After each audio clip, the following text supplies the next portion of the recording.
Сәлеметсің бе, 4-ші класс білім алушысы. Математика пәнінен қашықтықтан білім алу сабағына қош келдің.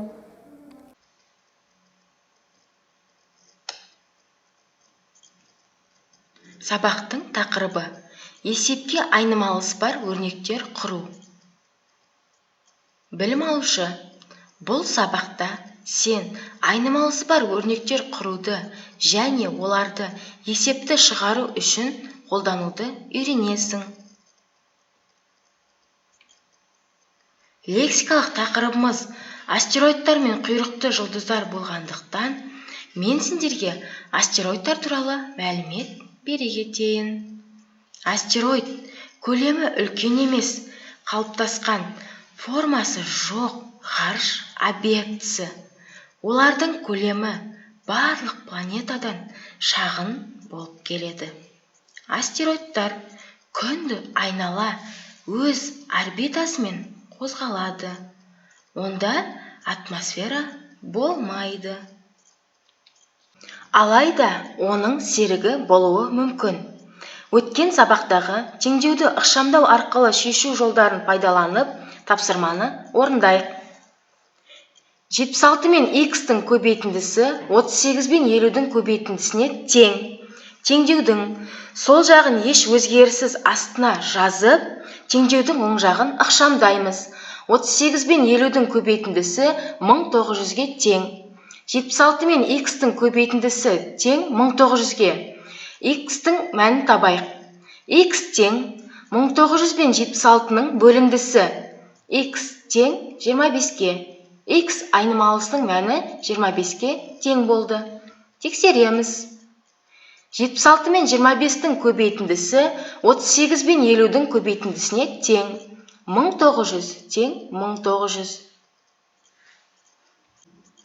Келесі теңдеуге назар аударайық. X пен 9x-тің қосындысын 12-ге көбейткенде 480-ге тең болады. Теңдеуді ықшамдаймыз. X пен 9x-тің қосындысы 480 мен 12-нің бөліндісіне тең. Теңдеудің оң жағындағы 12-ні сол жағына ауыстырдық. Теңдеуді ықшамдаймыз. 10 мен x-тің көбейтіндісі 40-қа тең. X-тің мәнін табайық. X тең 40 пен 10-ның бөліндісіне. X тең 4-ке. X айнымалысының мәні 4-ке тең болды. Тексерейік.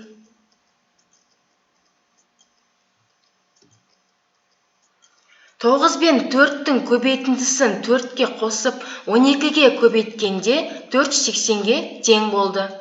Жақшаның ішіндегі амалдарды орындағанда 40 шықты. 12 мен 40-тың көбейтіндісі 480-ге тең. 480 тең 480.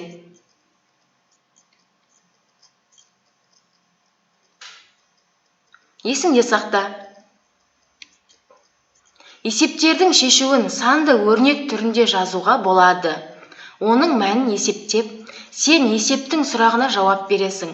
Егер есептің шартында санның орнында әріп тұрса, онда шешуін айнымалысы бар өрнекпен жазуға болады. Осы ережеге сүйене отырып, мына есептерді бірге шығарайық. Бір барқытгүлдің бағасы D теңге, ал бір раушангүлдің бағасы одан 30 теңге артық.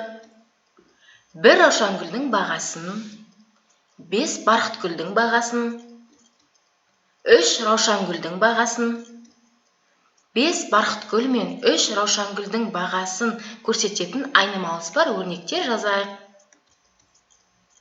Бір раушангүлдің бағасы D мен 30-дың қосындысына тең. 5 барқытгүлдің бағасы D мен 5-тің көбейтіндісіне тең. 3 раушангүлдің бағасы D мен 30-дың қосындысының 3-ке көбейтіндісіне тең. 5 барқытгүл мен 3 раушангүлдің бағасы D мен 5-тің көбейтіндісіне 30 бен D-ның қосындысын 3-ке көбейтіп қосамыз. Сызба бойынша санды өрнектер құрып, және олардың мәнін табайық. 100 пен 36-ның қосындысы мен 100 пен 36-ның айырмасын көбейткенде 8704-ке тең болады. Білім алушы, сен осы сабақта астероидтар туралы мағлұмат алдың. Айнымалысы бар өрнектер құруды және оларды есепті шығару үшін қолдануды үйрендің. Сабақ аяқталды. Сау бол.